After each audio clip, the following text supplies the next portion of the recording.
Merciful, merciful, faithful, my Adonai, Jehovah. Oh, merciful, merciful, faithful, my Adonai, Jehovah. Oh, merciful, merciful, faithful, my Adonai, Jehovah. Oh, merciful, faithful.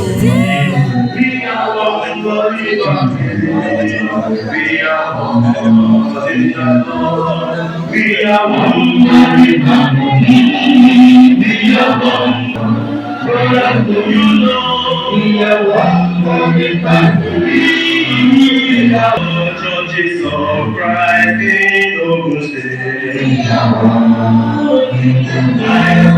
Churches of Christ in Lagos State. Churches of Christ all universe.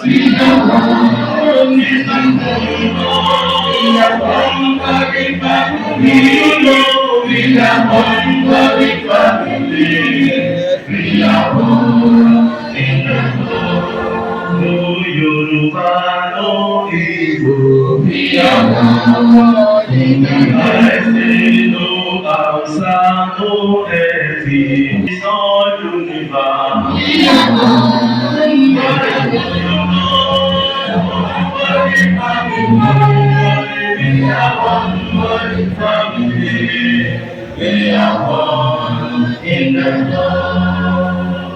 Will be going straight to what we are getting.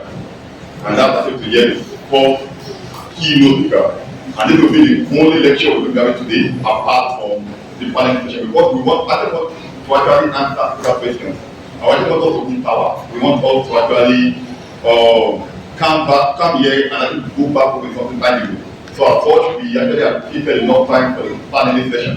So I thought we're going to be having the keynote speaker just come on board to quick up the time, orientate all, encourage all, and actually change our narrative for thinking in a very low kind of maybe tube and iron. So at this point, we will be inviting on board Evangelist Peter of Data, but before I come on board, we called on Brother Gospel to coordinate to bring him on board. So we thought to go with Evangelist Peter. He will be able to come on board to actually give us a keynote address. I sing you, oh Lord, confident. I sing it, I have confidence. I sing you, oh Lord, confident. You, Father, confident. You, oh Lord, confident. When I'm down, confident. You raise me, oh confident. When I'm weak, confident. You will go confident. No one can to get for me. No one else to help me, Lord. I'm confident, in you, oh Lord, confident in you, Father, in you, oh Lord, confident, can be confident in you, oh Lord, confident in you, Father, in you, oh Lord, confident. Go to my confidence, the Lord is my confidence. I look to me confidence, the Lord is near confidence. You call on Him confidence, you answer you confidence. You pray to Him confidence, you hear over confidence. I can be there confidence, you know confidence. In you, Father, confidence. You don't know confidence. Àtàyè sọ pé confidence. Kò sọ̀rọ̀ lọ confidence. Àjẹwọ́ ara rẹ̀ confidence. Kò jẹ́ ọmọ confidence. You are the Lord confidence. The mighty Lord confidence. Confidence. You don't know confidence. Confidence.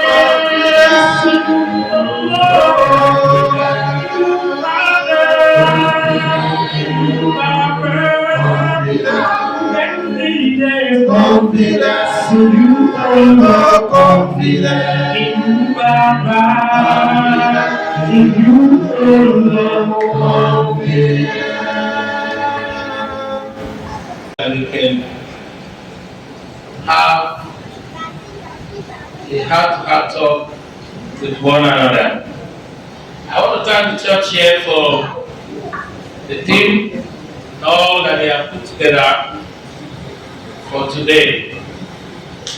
And we are glad that we are here by the grace of God to have everything kick-started.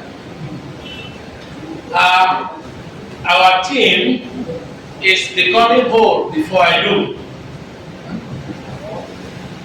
And I was thinking somebody was going to do a thematic analysis, so I left that out.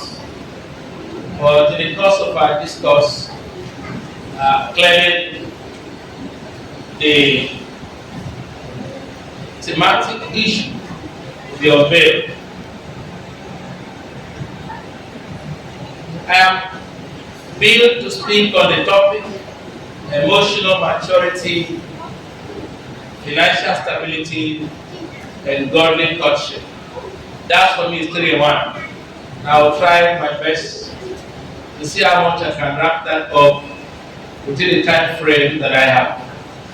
More so, if I stay here beyond 1 p.m., another program where I'm invited to speak at the Church of Christ at Mukoku after Orille, where brethren in that house will be gathered for the service of song where I'm built to speak and give the sermon. It's waiting, so I have to be sure I leave here on time, at least 2 hours ahead, and meet up with that event. So I'm glad to be useful in the kingdom of God today and always. Well, many times young people go into marriage or marriages without adequate preparation, and some do not even prepare at all. Some people prepare is inadequate, but some there is no preparation at all. Sometimes just merely accidental, and they just find themselves in marriage. They were not prepared for it. And this readily lays the foundation for poor choices of spouses and eventual turbulence in marriages. If you agree with me, in modern times, the failure of marriages, the percentage is very high. And in fact, among the very educated, among the very enlightened, it's even worse. But that's not the subject that I want to dive into. But the statistics are clear in the news. In those days, it was the singularity of the parents, particularly mothers, to carefully educate their daughters and their sons about the duties of a wife in a marriage, perhaps how to care for their husband, how to help the husband to succeed, how to take care of the kids. I think there's a culture in the Akwa Ibom also, which they call the fattening room. Although that happened just shortly before the marriage proper. It's not just a room where they keep the young lady to be fed and well taken care of, but she'll be guided, she'll be taught, she'll be told how to keep a home. And I do know that from that access, a lot of them turn out to be good housewives, because there is a conscious and intentional training of how to become a wife and the duties of a wife. I always felt that. When I was growing up, our mothers would always make a reference point to the girl child. Whatever she does, when you get to your husband's house, this how, is it how you do it? Is it, there's a reference point that when you get married, you ought to do this, you ought to do that. So the training begins at home. So there is no mistake. By the time the lady is formed and deciding to go to the husband's house, she has been well trained. There are some cooking, several delicacies. It's not accidental. It's built. She knows how to clean the home. She knows how to do laundry. I mean, it's not something to argue about. It's not something for which you say, am I your slave or you are making me a slave to do laundry? I don't know what I'm speaking. I don't know. Today is not the same thing. Ladies grew up with the hope doing all the house chores that 3 persons will do, and there is no complaint. By the time she grew up to become a wife, she's used to doing it, so it's not an issue. Cooking is excitement, you know. So, in Title chapter 2, we have the test. Today is not really a Bible talk, but I think we are going to be, having 1 or 2 scriptures to marry the things they have to say. Maybe we'll read Titus 2 now, 3 to 8, to just, give some credence to what I've just said that happens in our cultural, course. The Bible clearly says that aged women should train, to teach younger women, to love their husband, love their children, to be chaste, to keep the home. And that's exactly what we are saying. So in those days, this were well done by our mothers, and women get into marriages with excitement, to put their hands on the plow, to get things done, and not to complain, and not to feel being used, and not to feel like, a lot of things goes on these days if you listen to what happens among young ladies. Then they will have to look for a humble and very responsible girl from a good family background for a wife for their sons. The same way fathers were present in the lives of their sons, teaching them how to take care of their wives, children, and how to work hard to take care of the family. This pattern prepare the youth to become whole before they say I do.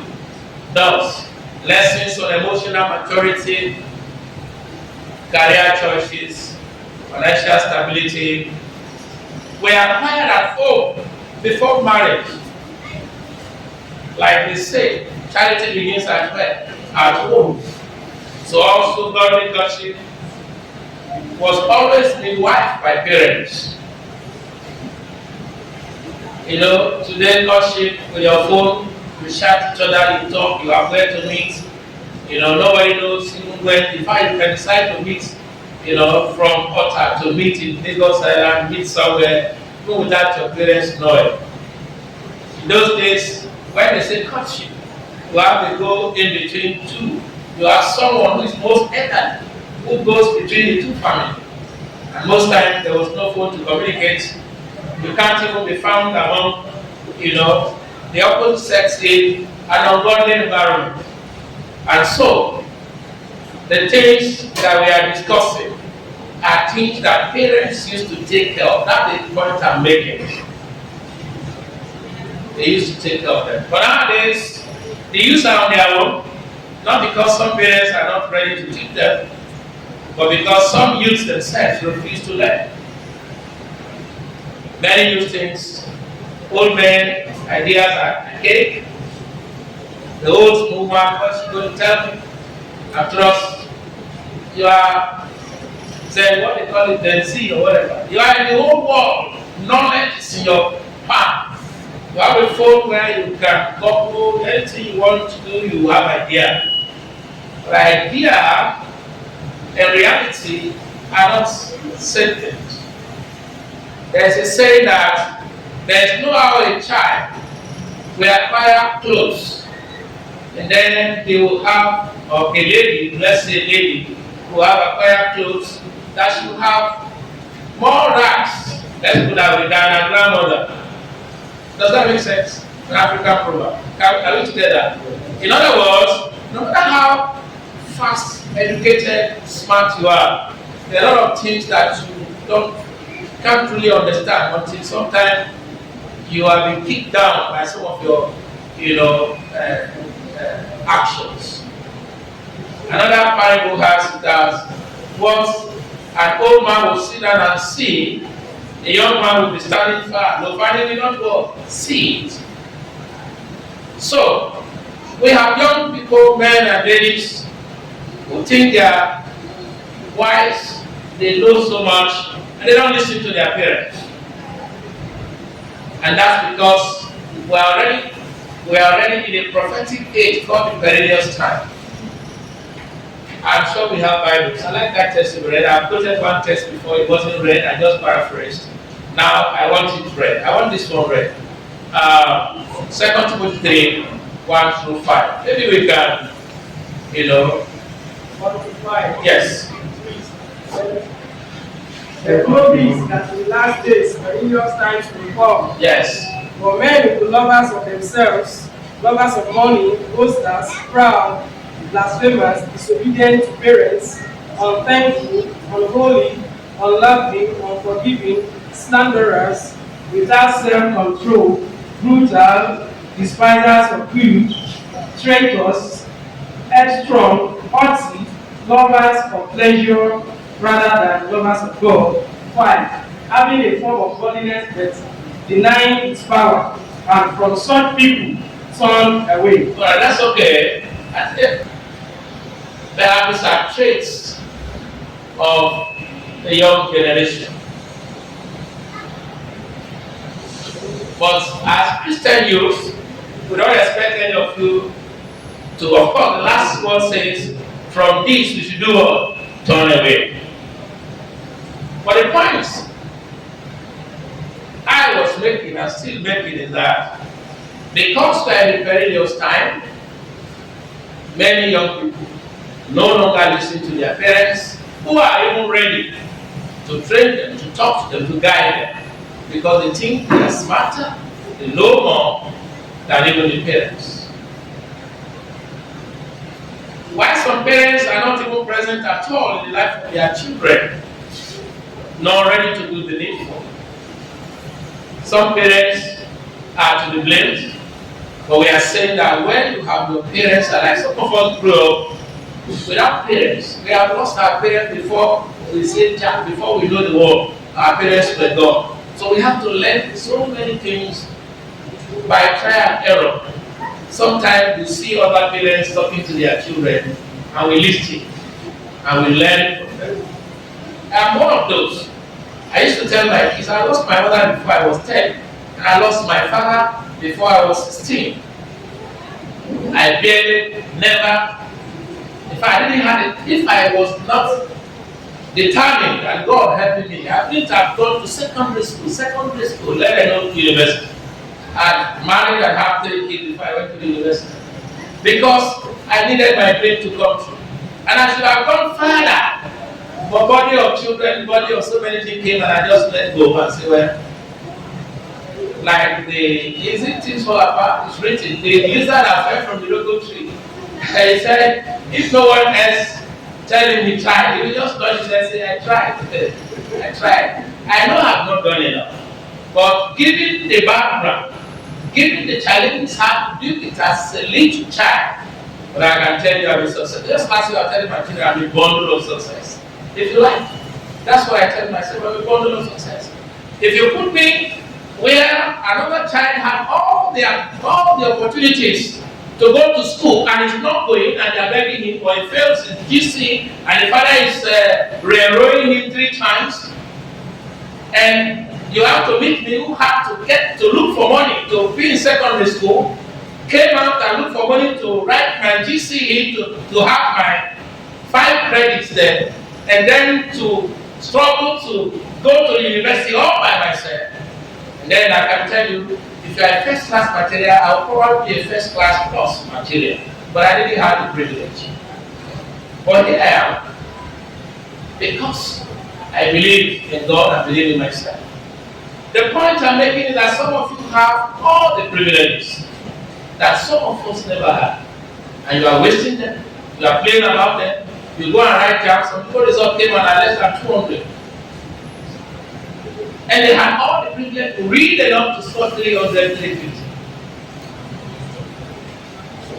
Because you think that daddy is there, That will do money is there, and that's not it. Of course, I'm talking to some of you adults already. You have passed that level. This is why we're here today to engage ourselves and the youth in particular to enable them learn how to be emotionally mature, know the need and importance of having a good career, financial stability before saying I do, and to have a godly leadership that will not bring shame the family, the couple, and the church in general. So becoming whole as our team, becoming whole before I do, is a concept of becoming complete and mature to a considerable degree at least, emotionally, financially, before getting married. That last sentence probably is not in the paper before there. So what is emotional maturity? Emotional maturity is the ability to understand, manage, and express emotions in a healthy and appropriate ways. Marriage is not merely about finding the perfect person. Of course, there is none. No one called perfect person. Of course, we are all work in progress. But it's more about being a person capable of navigating a complex, lifelong partnership. Marriage is a very complex, lifelong partnership. The complexities, I wish the universities would raise departments where marriage should become a subject of some kind, because it can be so big and it's something we spend all our lives in, and there are so many errors and mistakes being made, and then there is no school for it. You just get into it either by accident or by design, or you plan it and you start learning in the process. And they said there is no graduation until death. I think that the subject of marriage is very important enough. It's a subject that shapes humanity. The first institution God put in place to manage mankind. How come there are no schools for it? The psychologists, they should create a school for marriage. People will go and learn. Maybe if you don't want to climb a look, 6 months before you come out. I hope that will be helpful to our generation to come, because it's very complex. Some people are in some relationship and they ask themselves, how did I get here? Is this what I bargained for? Is it not this person I used to know? How did she come this way? How did he turn this way? So, they are not the psychologists know that they have been telling us. Therefore, emotional maturity is needed to act as a shock absorber for the inevitable bonds that are enrolled to marriage. So we are going to give a few key guidelines for assessing emotional maturity before making a lifelong commitment. One of it is emotional self-awareness. Not just awareness, but regulation. The ability to manage your internal weather is crucial. Maturity means you don't expect a spouse to be the sole regulator of your moods or actions. You have to be self-aware. Who am I? What are my likes? When I'm hungry, how do I behave? I know it's very difficult to assess yourself, but emotional maturity is that thing that makes you to have self-awareness, to know yourself, to know who you are. And once you begin to know who you are, your likes and your dislikes, your good thoughts and the things that get you on, the chances that you are going to be able to modulate, regulate, correct yourself before somebody else corrects you. You know, there are people who, when they are wrong, they are not aware that they are wrong. Even when they are told that they are wrong, they never accept that they are wrong. There's a concept of narcissist that I recently was studying, and it was terrible to have your partner as being a narcissist. Someone who will do wrong will not accept that he or she has done wrong, but will manipulate everything to make sure the blame is passed to you. So, emotional self-awareness is response versus reaction. Mature individuals can feel intense anger or hurt without immediately acting on it in a destructive way. If I'm hungry, what should I do so I won't destroy another thing? Somebody can be hungry and say, "Oh, that's happens," and then after he regrets. Somebody can be hungry and say things that are demeaning and damaging and destructive. Afterwards, he or she gets there because I was hungry. But you destroy so many things already. Irreparable damage has been caused. So, emotional self-awareness is that which will help you to count the costs and the consequences before reacting. Once you can do that, now I was speaking somewhere, we were in a television ministry, YouTube ministry, some 2 weeks back, where we camp at Ikorodu. In one of the topics we recorded, and I said something, and my colleague, reminded me of it, and I was glad he did. That he said that sometimes when you are hungry, if you can, count 1, 2, 3 to 10 before you react. And that's a conscious effort, that's an intentional effort. So if you do something intentional, because you are hungry and you don't want to do something wrong, and you say, you breathe in and out and say, before I say something, let me count 1, 2, 3 to 10. It is very likely that your response will be more positive, a more regulated response, and the outcome will be far better than you just, blow up immediately happens. Immediately you are hot, and then many things get squared. So we are saying before you say I do, have self-awareness of who you are and how to regulate your emotions, how to regulate your reactions and responses to things that happen around you. Because you are able to carry costs and examine the probable consequences of your action before acting, you will apply restraints where necessary. Self-soothing under emotional self-awareness. Now you have developed healthy coping, you have to develop healthy coping mechanism to handle stress, disappointment, anxiety independently. Many times our hopes, our expectations, just in the positive. Nobody ever thinks of anything negative. So you just thinking that he will go this way, we will go this way. Oh, she will do this, she will do that, he will do this to me, he will do that.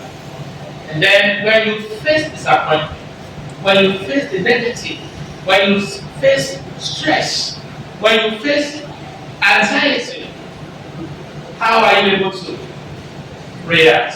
How are you able to control your moods? So, because marriage is going to test your emotions and maturity, whether you like it or not. You never really know the person you are marrying until after you say I do. A lot of people can pretend a lot. They will just hide that part in their life. Very good. Early morning, honey, how are you? Hey, babe, how, babe? You just said babe. But you are in the business proper. You see that the butterflies have gone, the excitement is gone. There are several stages in marriage. The first stage, the butterfly, after that, you can go that. Then you return to reality. In elementary economics, there is a word I'm looking in elementary economics. You have this idea of, what do they call it now? When you are desiring to have something, and you finally have it, diminishing return. That's the word. Diminishing what? Returns. You are so tested. I need a cup of glass of water. They give it to you, have it. I need one more. They give you another one.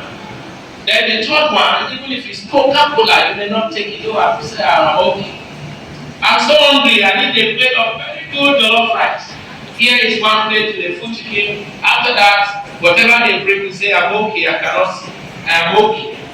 So once you are satisfied to a point, there comes the diminishing return. So the rest in marriage will be a conscious and intentional commitment. A lot of couples are together because they are intentionally committed to themselves. It's an intentional thing to be committed, to hold on to that same person you had a vow to stay with. Even though there have been disappointments, even though there have been so many things that will make you walk away. Unless in very extreme cases. But I can tell you, you get to that point, you tell yourself, I am committed to this. I have said yes to this. There's no going back. And because you are committed, you are likely going to take action and take positions that some people even see you and say you are foolish.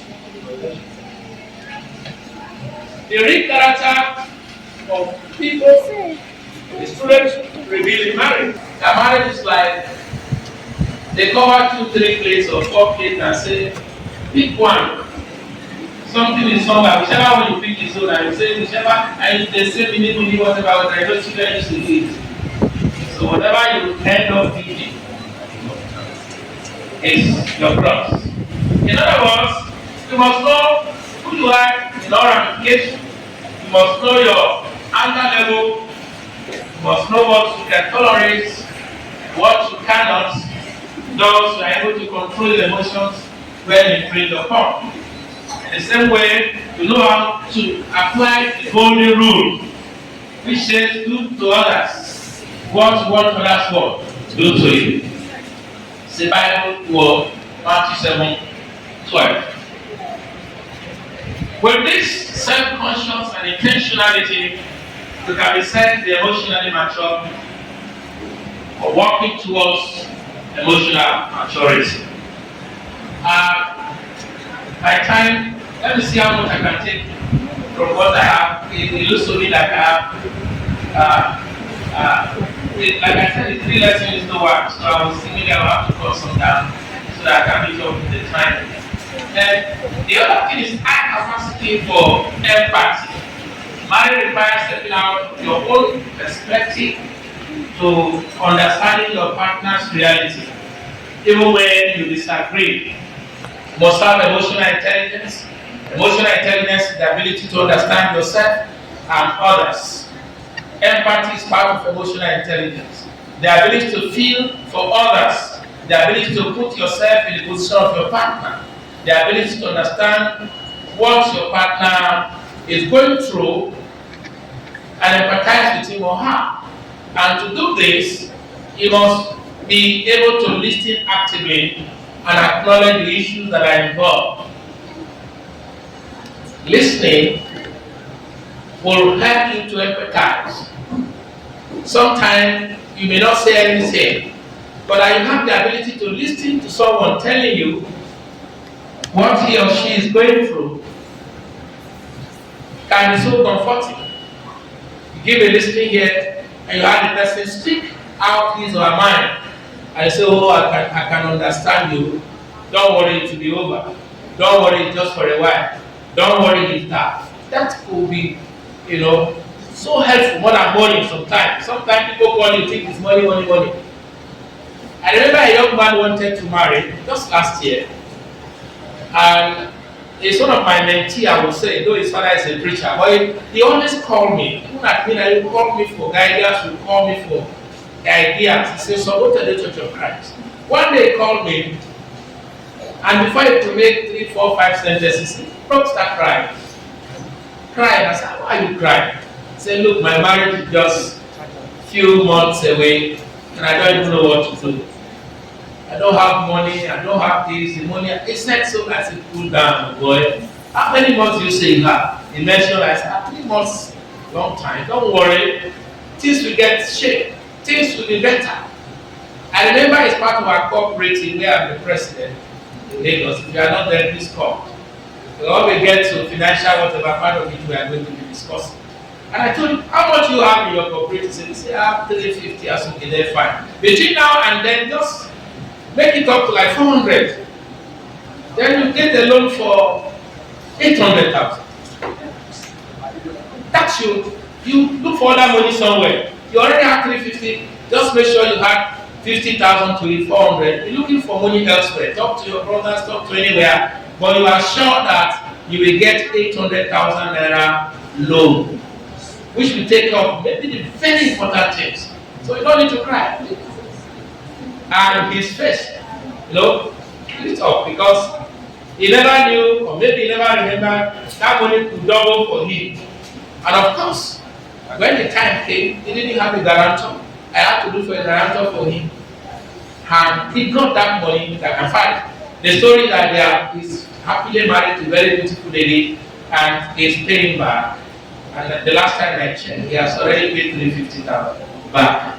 And once he pays 400, which is the money that wasn't his own, you understand? I can advise him, don't stress yourself, have 50,000 will knock off with your savings so you can start all over again. Imagine he called my number and it didn't ring. At the time he was having those challenges. As a preacher for 30 years, this is my 30th year in preaching, I never switch off my phone. It's a policy. We are like medical doctors. You never tell who can call you. I've been calling 2 a.m. somebody has died. We have to go to mortuary. I have to be up to do that. I don't switch off my phone. The least I can do is to put it in silence. If somebody calls me and it wakes me up, then I'm going to pick the call. If I don't wake up, then the next morning I have to call the person back. I was happy that I was able to talk the young man to the point where, he got married successfully. So, we have to have listening here. The point I'm making. This involves hearing what is being said without immediately formulating a rebuttal. This is about couples now, or will-be couples. You listen to your partner without a reaction, without something in your head you want to reply immediately. No. Listening to understand without being judgmental is very crucial to empathy. Listening to, okay, there are people who interject even before the person finishes talking. They will simply say, I know what you want to say. There's a proverb that says, it's a fool that answers a word before hearing. Somebody is talking, he has a line, they say, I know what you want to say. That's height of foolishness. So you have to listen and don't be judgmental while you are listening. And that will be the right approach. We are discussing empathy as regards emotional maturity. Validation, you can acknowledge your partner's feeling as real and important, even if you don't share their viewpoint. Sometimes somebody says something, you don't really agree, but you can say, well, I can understand. I can relate to this. However, we can do this, we can do this, we can do that. Because you have listened, you are able to give a response that is suiting enough to that individual. The other one is accountability without defensiveness. One of the clearest signs of maturity, emotional maturity with me, is the ability to say, I was wrong, and I'm sorry, without adding a but at the end. You know when somebody say, I'm sorry, but hasn't he cancelled out? He has cancelled it. Sorry. Be humble enough to say, I'm sorry when you are wrong. Don't add a but to it. Don't spoil the show. Some people find it very difficult to say, I am sorry, even to their husband or to their wife. That's one of the biggest problems. What sorry would have amended or mended, we continue to be a problem in the home. Recently, we were in a meeting with co-preachers and we were discussing. And the issue came up, can a father even say sorry to the son or the daughter? And of course, yes. Sometimes you have acted, in ignorance. You have accused this person wrongly. You have even flogged the child wrongly. You just come to realize that it was a wrong judgment. What do you say to the child? I'm sorry. I thought it was this. And what happened to the child? Child will be calm and it will be soothing. I need that to get trust. You get trust. So, accountability, saying sorry, is very important in relationship. Holding up mistakes. You take the responsibility for your actions rather than blaming your upbringing, or this is how I was brought up. This is how. Some people get into marriage and you be quoting their home. You forget that your husband is not your father. And your wife is not your mother. She is not going to understand. She has probably a different background. You also have a very different background. And I used to say that sometimes very unconsciously, people get together, they are not ready to learn each other. I think the first 6 months, one would have been able to understand, okay, these are the likes and dislikes. Okay, we will be in a past. We are always saying, I love you, I love you, I love you. Now the reality is done on us, we are together.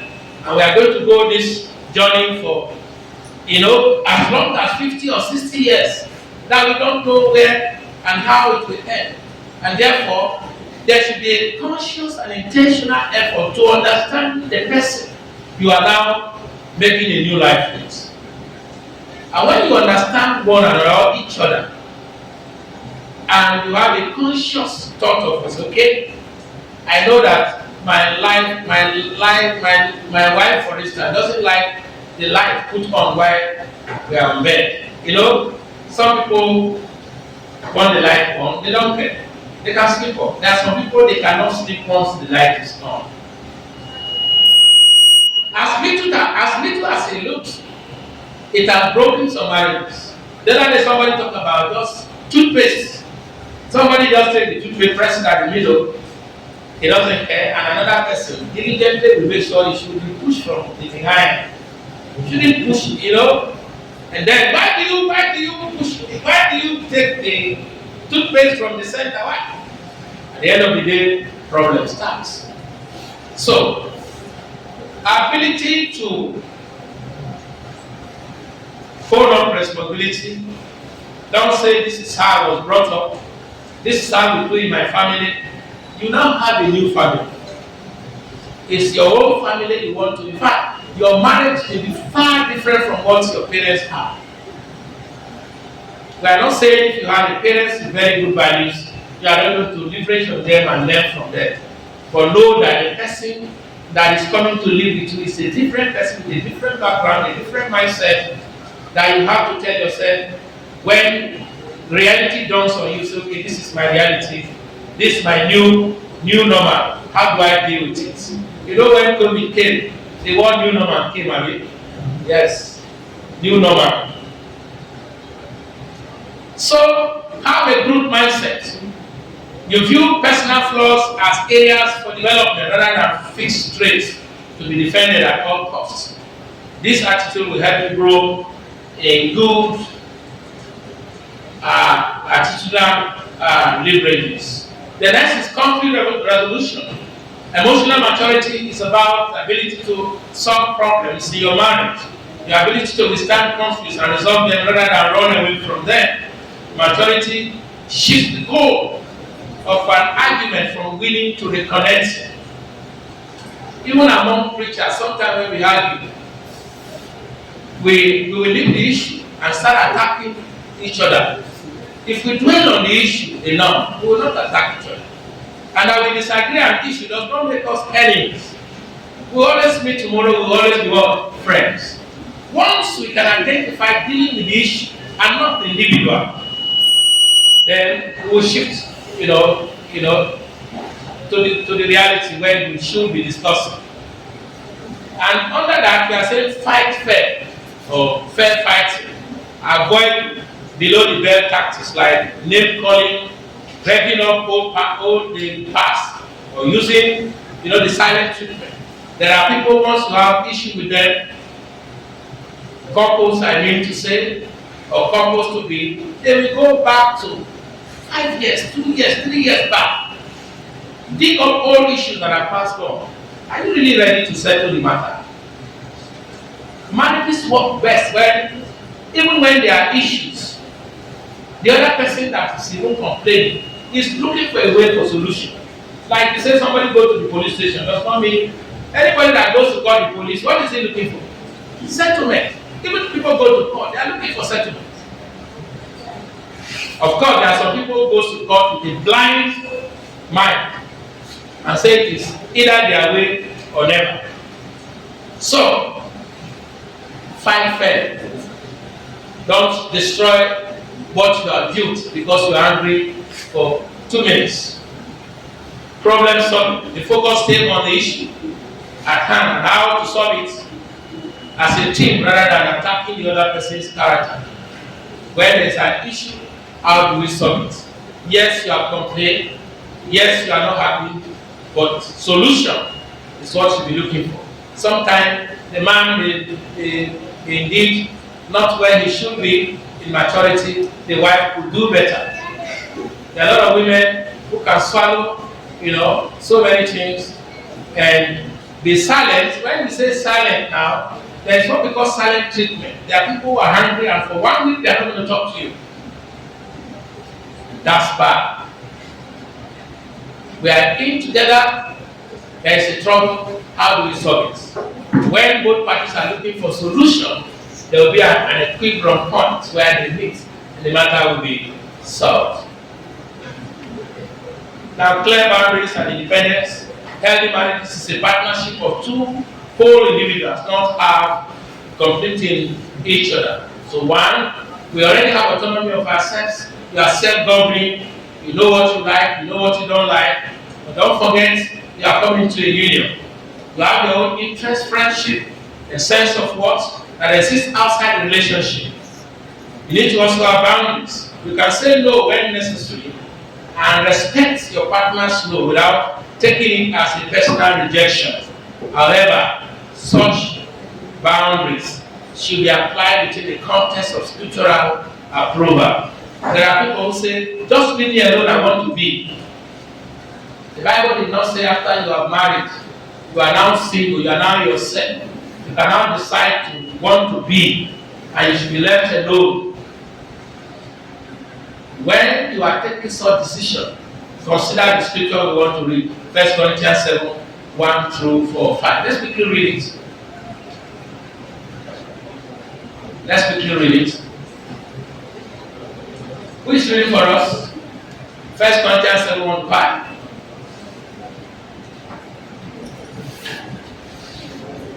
First Corinthians 7, verse 1 reads. Yes. Now, for the matters you wrote about, it is good for a man not to have sexual relations with a woman. But since sexual immorality is occurring, each man should have sexual relations with his own wife, and each woman with her own husband. The husband should fulfill his marital duty to his wife, and likewise the wife to her husband. The wife does not have authority over her own body, but yields it to her husband. In the same way, the husband does not have authority over his own body, but yields it to his wife. Do not deprive each other, except perhaps by mutual consent and for a time, so that you may devote yourself to prayer.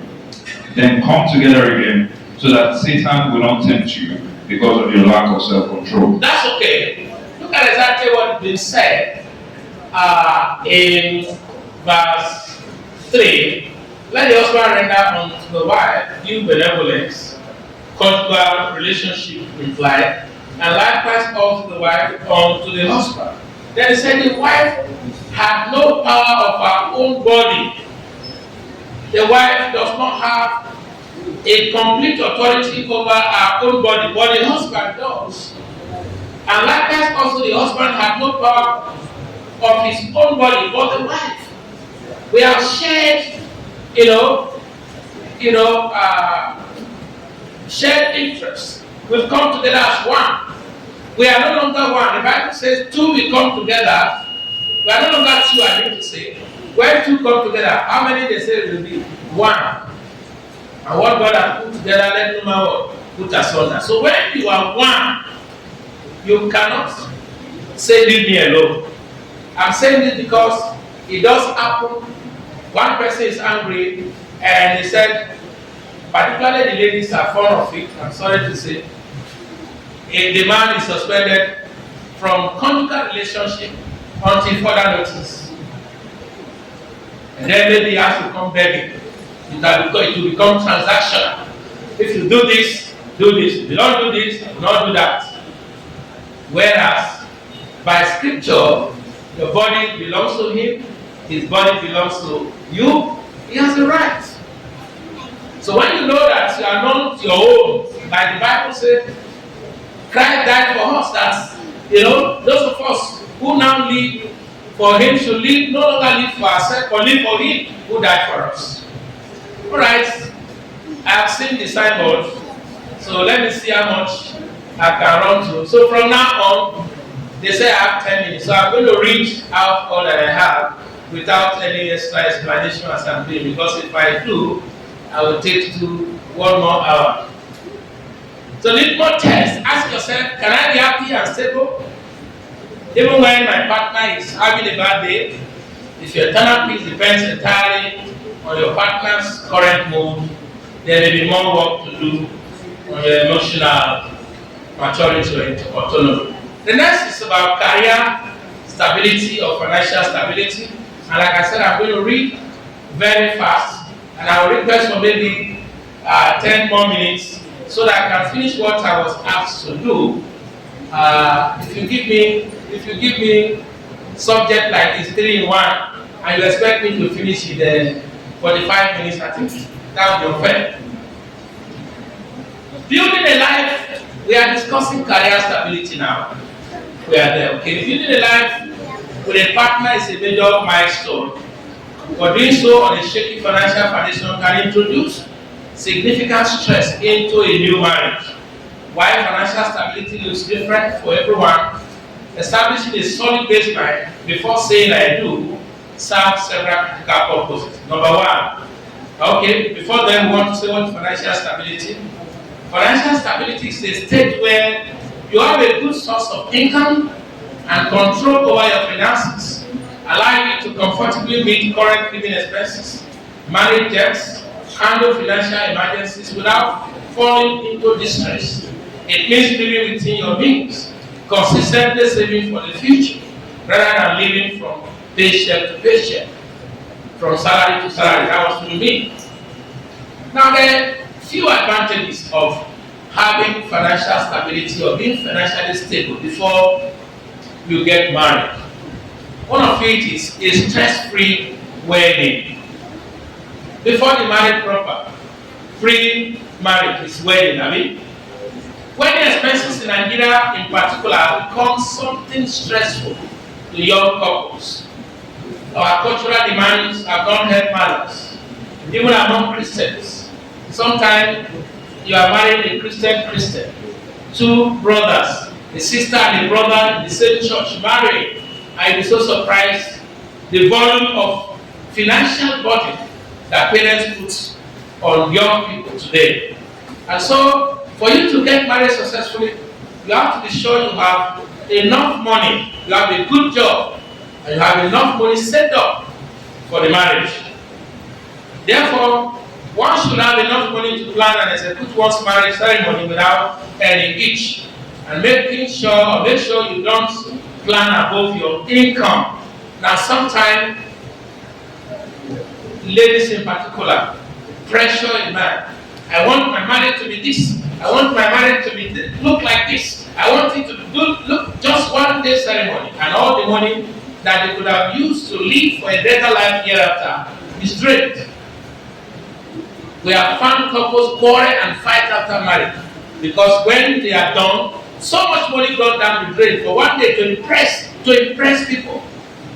Just for one day, they have, party after party, and there is nothing left over. And most of the time, because the man don't want to be seen as not loving enough, he does start through. Be a man to sit down and say, look, my dear, we are going to live our life hereafter. We are not going to do this, we are not going to do this. We are going to call this, we are going to call this. Let's just satisfy the very necessities. COVID was very, those that married in COVID, they were so happy. Yes, your father died with COVID. But before you know, 5 persons they buried. You are married, 3 persons in the they are married. Some people use the opportunity to quickly get married because all the funfair and all that they were not needed, and perhaps they are happier. So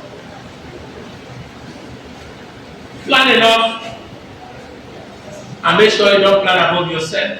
Thus, if you have a stable financial background, you can have a good wedding ceremony that will make both your spouse and the family happy. One of the advantages that it reduces marital stress.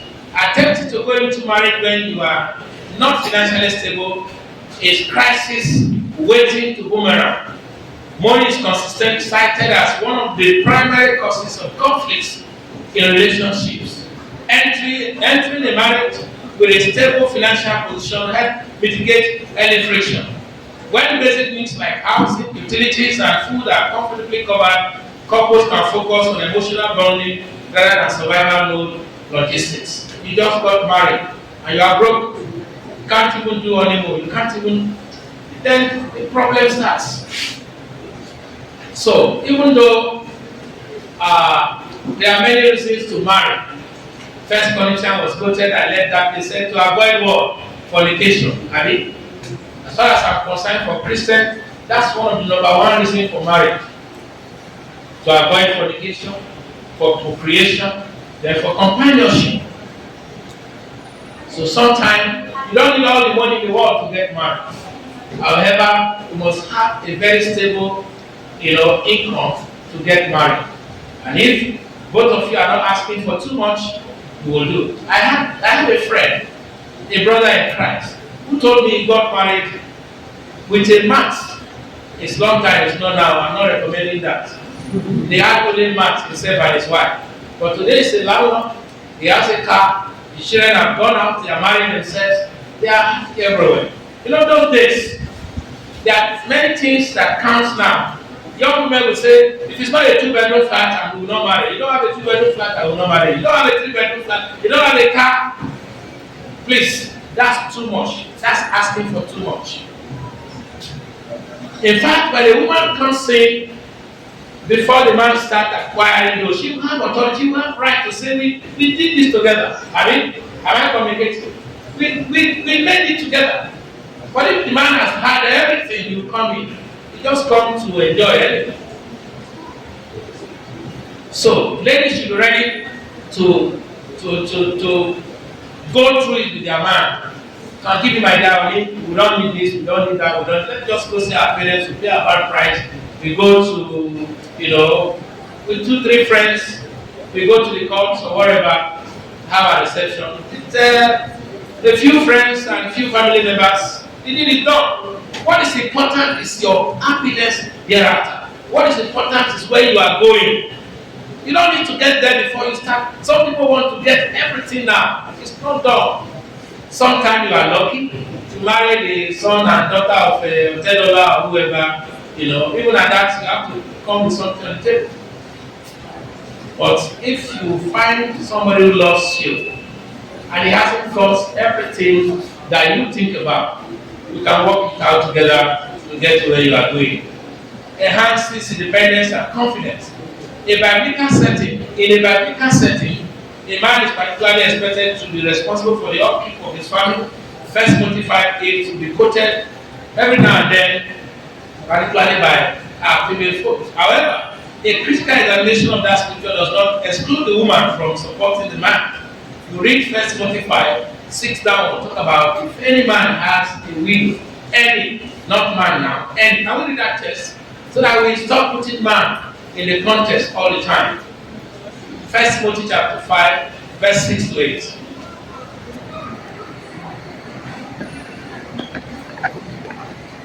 Verse 75 and 6 to 8. But the widow who lives for pleasure is dead even while she lives. Give the people these instructions so that no one may be open to blame. Anyone who does not provide for their relatives, and especially their own household, has denied the faith and is worse than an infidel. Let me go to verse 4 or 5. Verse 4 says, but if the widow has children, Okay. or grandchildren, these should learn, first of all, to put their religion into practice by caring for their own family, and so repaying their parents and grandparents. For this is pleasing to God. The widow who is really not in Okay, that's okay. It is from that context that we go to verse 8. If any, verse 4, if any widow have children or nephews, let them learn first to show piety at home and to invite their parents. But that is good and acceptable before God. You know, that's the issue on ground. If you have a grandmother, you have to persist. So in verse 8, he said, if any provide not for his own, and especially for those of his household, he has denied the faith and is one and all an infidel. This issue is not limited to the man providing everything. Then we know that from Genesis, God himself created the man to be what? An helpmeet. So I was not looking for a man to be alone, and he gave him the woman to support him, to be an helper in every ramification, financially, emotionally, spiritually, and otherwise. And if you read Proverbs chapter 30, the virtuous woman, that's one from verse 10 down, you may not have time to read, you will find out that God expects a good woman to assist her husband, to buy, sell, support the family. And that's we all know as a Christian. So don't say, I am married, my husband will do everything. Most times, young men are easily stressed out, and some even die before their time. Why do you allow your man to be overstressed when you can be of assistance? For having a good car for mobility and investment opportunities. So when you have good financial background, all of this can be planned out early on time. Couples can say, look, we start with room and parlor self-contained, or 2 rooms or 3 rooms. Before we leave this place, we are going to have our own house. Then you plan, you start off, you know, because you have financial background. And if 2 of you are working, plan it, join together. When you join to build a house, if the chips are done, even as a woman, you can make claims for it. We did this together, we won this house together. Family cannot come and take it from me because you know you made a contribution. Budgeting and spending alignment. You cannot budget and spend what you don't have. Financial stability helps couples to budget and spend with alignment. Before marriage, couples should discuss their budgeting and spending alignment, particularly when both are working. There should be a clear agreement on how the family income should be spent for the need of the family. Of course, we know stories where these days I've heard it over and over again, where ladies in particular says, the husband money is our money. My money is what? My money. That's one of the things that's killing marriages, stressing men out. Only recently, we saw in social media, a man said he had been paying rent for so long, he never knew that his wife has houses, businesses. Even the one he was paying rent belongs to what? His wife. He never knew. I mean, what kind of relationship would that be? What kind of relationship would that be? That should not happen among Christians. Couples must be transparent as regards their income and how it should be spent for the family good. Couples should manage resources with a we mentality, we mindset, rather than I mindset. We won't finding the balance. It is important to note that financial stability we are discussing does not mean you must be wealthy to get married. You don't need to be a millionaire to get married, but having a clear understanding of your cash flow and a plan for your liabilities create the psychological safety needed for marriage to thrive. We are saying you must be financially stable. Does not mean that you must have millions. Some people, one room apartment with a bed, with a television set, with your cooking, you have a gas cooker, you have a few things, that's okay. After a while, maybe you buy a washing machine if it's needed. Today, there are ladies who cannot wash clothes with their hands because they have developed long fingernails. I say in my father's house, I never wash clothes with my hands. This washing machine. Because if you are lucky to get that man who had everything set, fine. Otherwise, you get a man who is not able to afford a washing machine, start somewhere. Maybe in Nigeria will be doing the laundry before you buy the machine. Let me quickly get into courtship with my 5 minutes more to read out of. Navigating the journey towards marriage with a focus on faith and intentionality is a beautiful commitment. In a Christian context, courtship is often distinguished from modern dating by his goals. Some people confuse dating and courtship by the same thing. They are not. Dating can be casual with a friend or whatever. I don't know how you call it. But courtship among faithful Christians is not just dating, but it determines or to determine if two people are called to get married, to be married, who are called to marriage, while honoring God and each other in the process. When you are in courtship, the goal is we want to get what? Married. It's set, you know why. It's not just a child play. Courtship is not just, playing around. Commitments. Here are a few guidelines for a purposeful godly courtship. 1. Foundation of spiritual alignment. Before moving forward, ensure you are equally yoked. The scripture we used to read, do not be unequally yoked together. Unequal yoking is said to be like you carry a cow and with a goat and put, something on their neck to plow the field. Yoking animals together was used to plow the field to make ridges for planting. And when you put a cow and you put a goat together, you yoke their neck together. Are they going to work very well? No, the goat will even be strangled to death. That's unequal yoking. But equal yoking is that you are spiritually aligned. This goes beyond just sharing label as Christian. It's about sharing a vision for life and faith. So you have shared values, discover your core beliefs, such involvement, and how you view the role of faith in a household. Sometimes two people want to marry. When they meet, what they are discussing is more of sensuality rather than spirituality. Let your discussion about spirituality be more, because that's your foundation. Individual growth. A healthy relationship consists of two people who are individually pursuing a relationship with God. Don't expect the partner to fill a spiritual void that only God can. Both of you must be spiritually aligned. Want to marry the other person, maybe a new convert. That may be troublesome, maybe a little scary. But sometimes even those we call they are mature in faith, when the chips are down, you discover they don't have any faith. There are a lot of us who don't have enough faith. We just become church goers. And therefore, you must be very prayerful. We'll get there. I'm sure you are on the same pedestal as you walk. Guiding the act and body. Purity is about more than just physical boundaries. It is a hard posture of respect. Establish boundaries early. Sit down and physicalize your standard.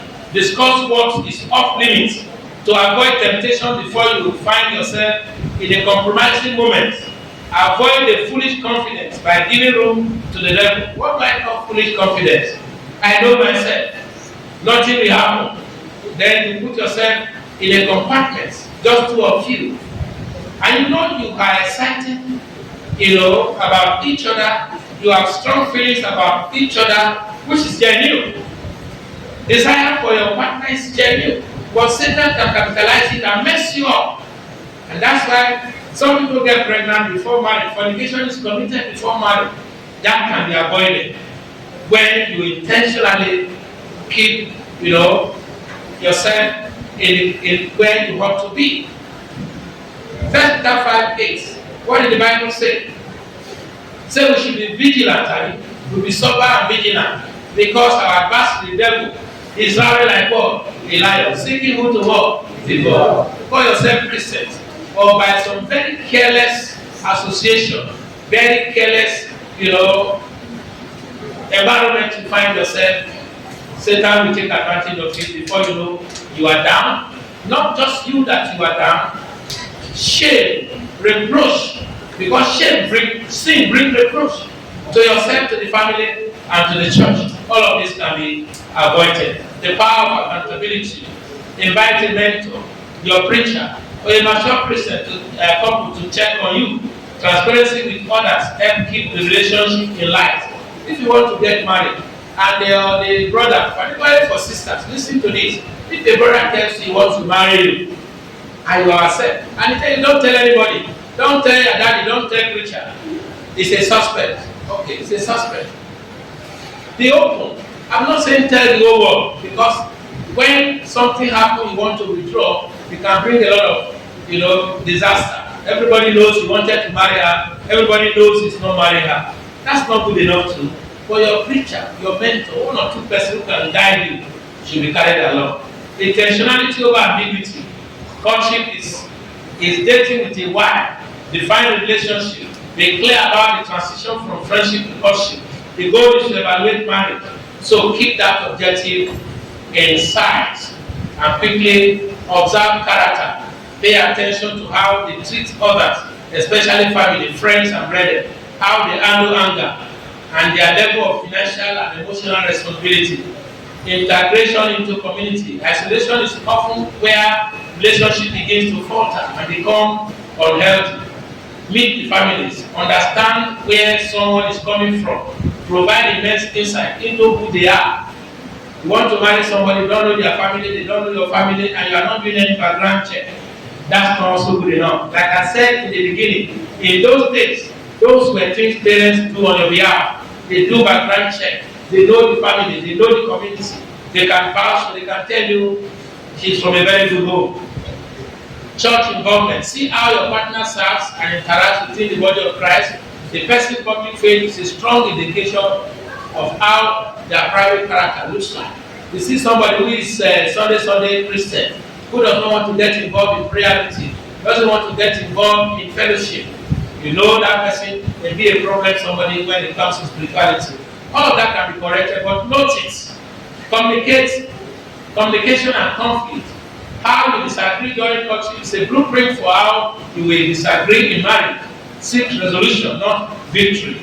Practice fighting fair, we mentioned that before, by addressing the issue rather than attacking the person. Honestly, be open about your past, your fears, and your expectations for the future.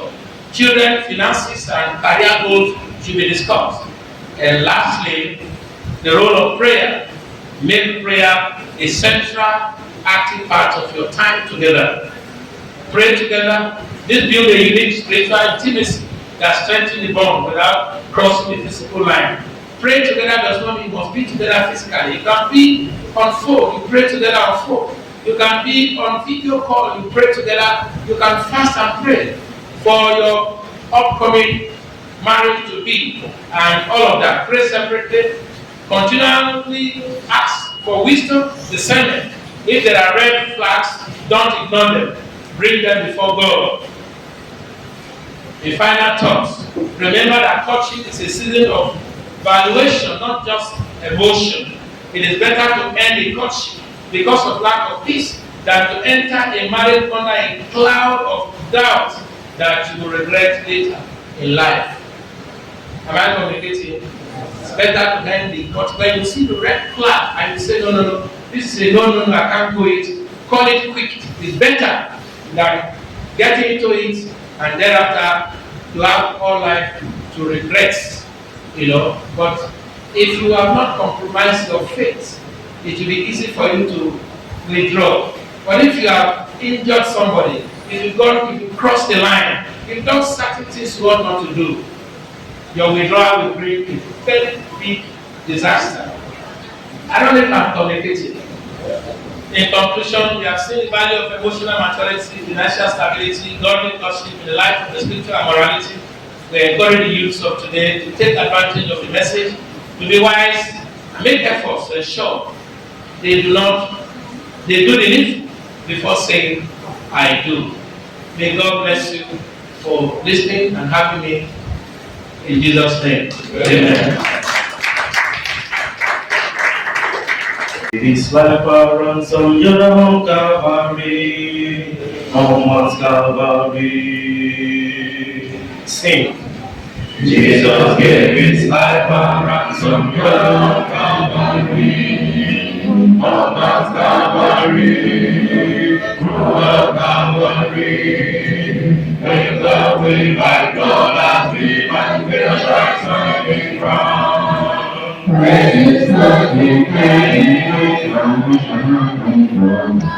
glory, praise, Lord, salvation has been brought down. Lord, and take the water around. Take to them, people in sorrow. Take to them, tomorrow. Bring the Lord of God and bring the King of salvation is full and free. That's when on the land and sea. Take our power in every nation. Take our power all over creation. Praise the Lord, salvation has been brought down. All I know we gotta bring it so much to pay it all. Yes, he paid it all. Jesus paid it all. In his blessed promises, with victory can be found. Praise his blood and praise salvation has been brought down. Praise the Lord, salvation has been brought down.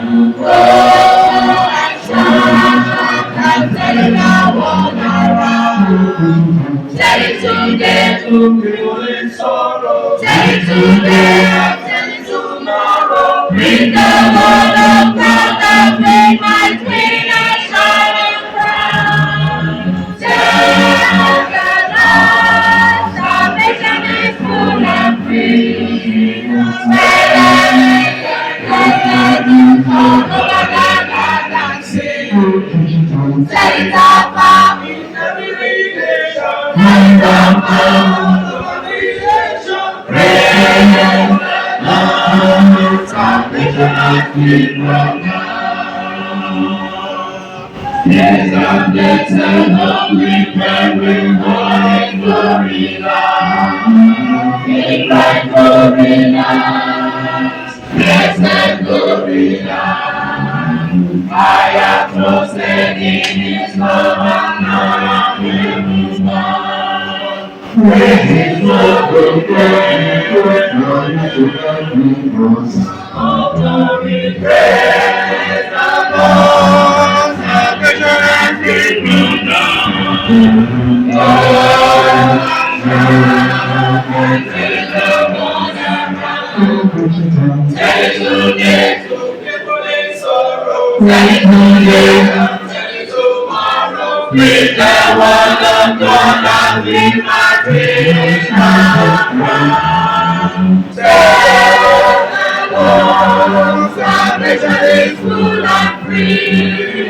Praise the Lord, all over the land and sea. Tell it up.